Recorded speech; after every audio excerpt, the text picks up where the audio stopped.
ইমাম হাসান ইমাম হোসেন বলছে মা গো তাহলে আমরা নতুন পোশাক পরে তো ঈদের মাঠে যেতে পাবো।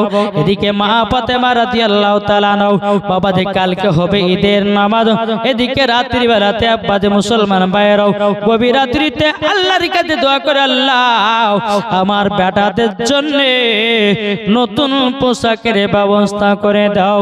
বাবা যে মুসলমান ভাইরাও সারা রাত্রি আল্লাহর ইবাদত করলেন। এদিকে হযরতে বেলাল আযান দিতেছে আসসালাতু খায়রুম মিনান নাওম। বেলাল যখন বাবা মসজিদে নববীতে আযান দিয়েছে মা ফাতেমা বলছেন আল্লাহ গো এত রাত্রিটা ছোট বানিয়েছেন, এত ছোট বানিয়েছেন, বল আল্লাহ ইবাদত করে আমার মনে মজা পেলাম না। আল্লাহ গো আজকে সকাল বেলাতে আমার বেটারাও ঈদের মাঠে নামাজ পড়তে যাবে, আল্লাহ গো পোশাকের ব্যবস্থা করে দিও। আমার আল্লাহ পাক আল্লাহ তাআলা বলতেছে আমার জিবরিল আমিন জলদি করে জান্নাত থেকে পোশাক নিয়ে যাও। মদিনার দর্জি সেজে ইমাম হাসান হুসাইনের দর্জি সেজে জলদি করে যাও, জলদি করে যাও, তোমরা গিয়া পোশাকটা দিয়ে যাও। বাবা যে মুসলমান ভাইরাও এ সোনা মানিকেরাও যখন বাবা যে কথা বলার পর বেরাদার আল্লাহর ফেরেশতা জিবরিল আমিন মানুষের রূপ ধারণ করে মদিনার দর্জি সেজে ইমাম হাসান হুসাইনের দর্জি সেজে সকাল বেলাতে মা ফাতেমার গেটে জানো বাবা যে পোশাক গুলো রেখে দেয়। বাবা জি জিবরিল আমিন বলতেছে কে আছেন গো? খাতুনা জান্নাত পর্দার আড়াল থেকে বললো, বলে কে আপনি? বলে আমি মদিনার দর্জি এসেছি, ইমাম হাসান হুসাইনের দর্জি এসেছি। তাইলে পরে কি? বলে তেনাদের জন্য পোশাক নিয়ে এসেছে। মা ফাতেমা বলছে তাইলে গেটের কাছে রেখে দেন, গেটের কাছে রেখে দেন। রেখে দিয়ে বাবা চলে যায়। এদিকে মা ফাতেমা রাদিয়াল্লাহু তাআলা আনহা তিনি বাবাজি কি করেছেন? তিনি বেরাদুল ইসলাম মুআদ্দাস সামানি কিরাম মা ফাতেমা রাদিয়াল্লাহু তাআলা আনহা তিনি আব্বাজি কি করলো? বেরাদার পোশাকগুলো দেখতেছে সাধাও। মা ফাতেমা যেমনই বাবা একটু পানি নিয়ে পোশাকে ছিটায় আছে, আল্লাহর কি কুদরত রে বাবা, জানো দুটো পোশাকের রং আলাদা হয়ে গেল, দুটো পোশাকের রং জানো আলাদা হয়ে গেল। বাবাজি মা ফাতেমার পানিতে কোনো রং ছিল না, বাবাজি যেমন পানি ছিটা দিয়েছে আল্লাহর কি কুদরত, দুটি পোশাকের রং আলাদা হয়ে গেল।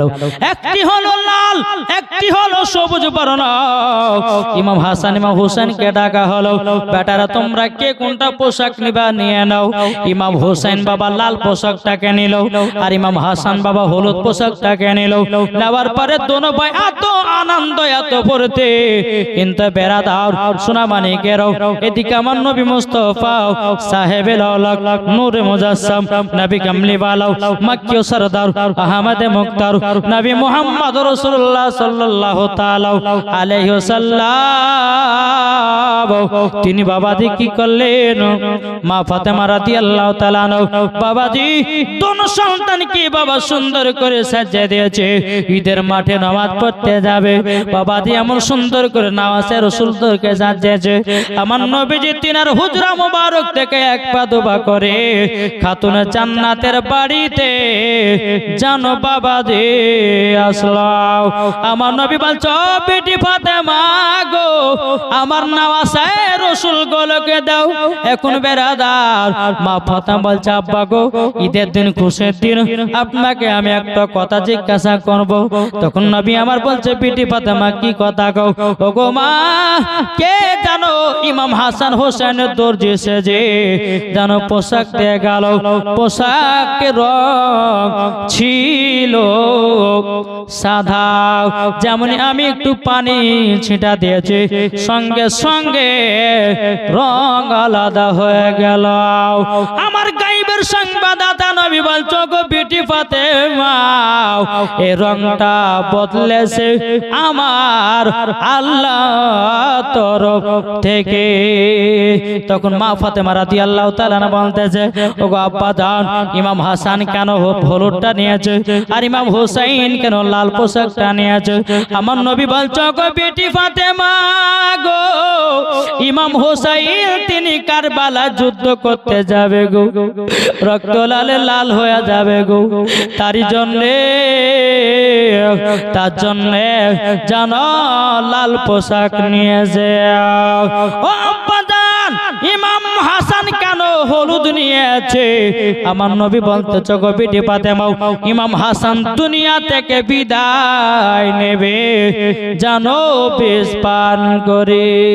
মা ফাতেমা রাদিয়াল্লাহু তাআলা বলতেছে আব্বা গো আমার বেটা ইমাম হোসেন কারবালাতে কেন শহীদ হবে? তখন বলতেছে বলো গো বিটি ফাতেমা ইসলামকে জিন্দা করার জন্য, কোরআনকে জিন্দা করার জন্য, ইজমাকে জিন্দা করার জন্য, কিয়াসকে জিন্দা রাখার জন্য, আহলে বায়াতকে জিন্দা রাখার জন্য ইমামে হোসেন কারবালায় শহীদ হয়ে যাবে। যখনই বাবা যে কথা বলা আমার নবীজি বলছে বিটি ফাতেমা আমি ঈদের মাঠে দোনো সন্তানকে নওয়াজে রাসূলদেরকে দুই কাঁধেতে বসিয়ে নিয়ে আমি ঈদের মাঠে নিয়ে যাব। জোরে বলো সুবহানাল্লাহ। নবী আমার ইমাম হাসান ইমাম হোসেনকে দুই কাঁধে বাবা চড়ে নিয়েছে। তাই তো কোয়ালতেছে দুই কাঁধেতে চেপে আছে ইমাম হোসেন হাসান, ধীরে ধীরে চলে নবী ঈদগাহ ময়দান। জোরে বলো সুবহানাল্লাহ। দুই কাঁধেতে চেপে আছে ইমাম হোসেন হাসান, ধীরে ধীরে চলে নবী ঈদগাহ ময়দান। কাল সকাল ঈদের নামাজ পড়বো মা জননী, এখনো কি নতুন পোশাক কিনা মদের হয়নি, কিনা মদের হয়নি। জান্নাত রানী মা ফাতেমা ওগো করোনা বায়ান, ধীরে ধীরে চলে নবী ঈদগাহ ময়দান, ধীরে ধীরে চলে নবী ঈদগাহ ময়দান। দুই কাঁধেতে চেপে আছে ইমাম হোসেন হাসান, ধীরে ধীরে চলে নবী ঈদগাহ ময়দান। কাল সকাল ঈদের নামাজ পড়বো মা জননী, এখনো কি নতুন পোশাক কিনা মদের হয়নি, কিনা মদের হয়নি। জান্নাত রানী মা ফাতেমা ওগো করোনা বায়ান, ধীরে ধীরে চলে নবী ঈদগাহ ময়দান, ধীরে ধীরে চলে নবী ঈদগাহ ময়দান। দুই কাঁধেতে চেপে আছে ইমাম হোসেন হাসান, ধীরে ধীরে চলে নবী ঈদগাহ ময়দান। জোরে কানো সুবহানাল্লাহ। আমার নবীজি ইমাম হাসান ইমাম হোসেনকে বাবা যে ঈদের মাঠে নিয়ে গেল। আমার নবীজি ঈদের মাঠে বাবা নামাজ পড়ালেন। নবী আমার ডানে বামে সালাম ফেরালেন। আমার নবীজি বাম দিকে যখন সালাম ফিরে যাওয়াবো, আমার নবীজি দুই চোখের পানে ঝরা কান্না করতে লেগেছে বাবা। আমার নবী সাহাবীরা বলছে নবী গো আপনি খুশির দিনে কান্না করলেন কেন? আমার নবী বলছে গো সাহাবীরা ডান দিকে যখন সালাম ফিরালাম কত সাহাবীরা নতুন নতুন পোশাক পরে এসেছে, বাম দিকে যখন আমি সালাম ফিরালাম সাহাবীরা ছিঁড়া কাপড় পরে ঈদের মাঠে নামাজ পড়তে এসেছে, নামাজ পড়তে এসেছে। বেরাদুল ইসলাম মাদ্রাসা মানিকরাও যখন বাবা যে কথা বলার পর আমার নবীজি গরিব সাহাবীর জন্য দোয়া করে আল্লাহ গো এই সাহাবীদেরকে জান্নাতি পোশাক না পরায়া আপনি তাদেরকে জান্নাত হাতে নেবেন না। ডান দিকের সাহাবীরা তারা কান্না করতে লেগেছে, ওগো নবীজি গো, আমরা কি জান্নাতি পোশাক পরতে পাবো না? নবী গো, আমরা কি জান্নাতি পোশাক পরতে কি পারবো না? বেরাদুল ইসলাম মাদান সামানিকেরা এ সোনা মানিকেরাও, যখন বাবা দিয়ে কথা বলার পরে মা ফাতেমা রাদিয়াল্লাহু তাআলা আনহা তিনি বলতেছে, আল্লাহ, আমার বেটা ইমাম হাসান ইমাম হুসাইন তিনি গেছে আমার আব্বাদের সাথে ঈদের মাঠে নামাজ পড়তে। আমার নবীজি এদিকে সাহাবীদেরকে বলে, বড়লোক সাহাবী শোনো গো, তোমরা যদি গরিব সাহাবীদেরকে দেখভাল করো তোমরাও জান্নাতে পোশাক পেয়ে যাওয়া। জোরে বলেন। তাই তো কবি বলতেছে, আরে মায়ের মনে আর মায়ের মনে কষ্ট দিলে পাবে যন্ত্রণা। জোর হবে না সুবহানাল্লাহ। মায়ের মনে কষ্ট দিলে পাবে যন্ত্রণা। কোরআনেতে প্রমাণ আছে যাবে না কো জান্নাত, কোরআনেতে প্রমাণ আছে যাবে না জান্নাত। আর মায়ের সেবা করলে পরে, একটু জোর হবে না সুবহানাল্লাহ।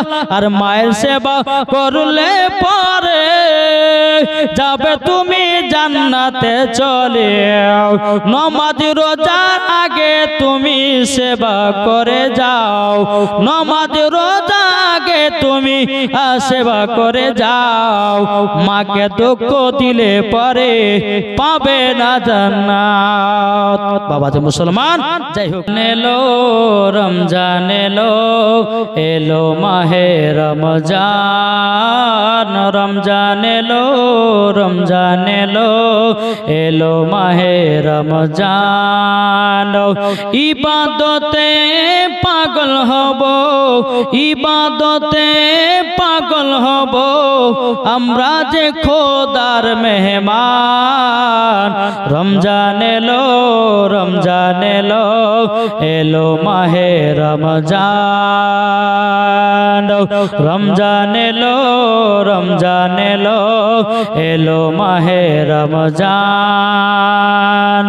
রাত্রি বেলায় সেহরি খাবো, নবী পাকের সুন্নাত, তাই তো মুমিন শুনে নিও যাব গো জান্নাত। রাত্রি বেলায় সেহরি খাবো, নবী পাকের সুন্নাত, তাই তো মুমিন ভেবে নিও খোদারি মেহমান। রমজান এলো, রমজান এলো, এলো মাহে রমজান। রমজানের রোজার শেষে উঠিল ঈদের চাঁদ, রমজান মাসের শেষে দেখো উঠিল ঈদের চাঁদ। সবাই মিলে যাব দেখো ঈদেরই ময়দান। রমজান এলো, রমজান এলো, এলো মাহে রমজান। মাসি বাবাজি প্রথম রোজা খাতুনে জান্নাত মা ফাতেমা রাদিয়াল্লাহু তাআলা ইমাম হাসান ইমাম হুসাইনকে বলতেছে, বলো বেটারা গো, তোমাদেরকে রোজা রাখতে হবে। ইমাম হাসান ইমাম হুসাইন বলতেছে, বলে মা, ওগো মা জননী গো, রোজা করলে পরে কি পাওয়া যায়? বাবাজি খাতুনে জান্নাত মা ফাতেমা রাদিয়াল্লাহু তাআলা আনহা তিনি বলতেছে, বলো গো বেটারা, তোমরা যদি রমজান মাসে 30টা রোজা করতে পারো আমার আল্লাহ খুশি হয়ে যাবে। যা চাইবে চাইবাও তাই পেয়ে যাওয়াও। এদিকে বেরাদুল ইসলাম মুআজ্জাজ সামানিকেরাও রাত্রে বেলা যখন বাবা সেহরি কার টাইম হলো, সেহরি কার টাইমে খাতুন জান্নাত মা ফাতেমা রাদিয়াল্লাহু তাআলা বাবাজি তিনি কি করেছেন, ইমাম হাসান ইমাম হুসাইনকে বিছানা থেকে তুলে বলছে, বেটা রাগো রমজান মাসের প্রথম রোজা, চলো সেহরি খাবে। খাতুন জান্নাত মা ফাতেমা রাদিয়াল্লাহু তাআলা বাবাজি দোনো সন্তানকে নিয়ে গিয়ে বাবা সেহরি খাবে। এখন সেহরিতে বাবা আমরা খাই ভাত, কি গো খাই কি খাই না, আমরা সেহরিতে খাই বাবাজি কত রকমের খাবার আপনার সেহরিতে খায়। বাবাজি রুটি সেহরিতে খায় বাবা আমার পেট ভরা জিনিস, কিন্তু বেরাদার খাতুন জান্নাত মা ফাতেমা রাদিয়াল্লাহু তাআলা আনহা বাবাজি তিনি করে ঘুমাও তুমি, ফজর করো কাজা, এমন তো হতে পারে জোহরে জানাজা, এমন তো হতে পারে জোহরে জানাজা। কেমন করে ঘুমাও তুমি, কেমন করে ঘুমাও তুমি, ফরজ করো কাজা, এমন তো হতে পারে জোহরে জানাজা, এমন তো হতে পারে জোহরে জানাজা। মুসলিম হয়ে জন্ম নিলে কর নামাজ রোজা কাজা, কবরে কি করে থাকবে সেই যে ঠিকানা। মুসলিম হয়ে জন্ম নিলে করোনা নমাজ রোজা, কি করে থাকবে ভাইরে কবরে তারা। যেদিন তোমার মরণ হবে, যেদিন তোমার মরণ হবে, আসবে দেখিতে, এমন তো হতে পারে জোহরে জানাজা।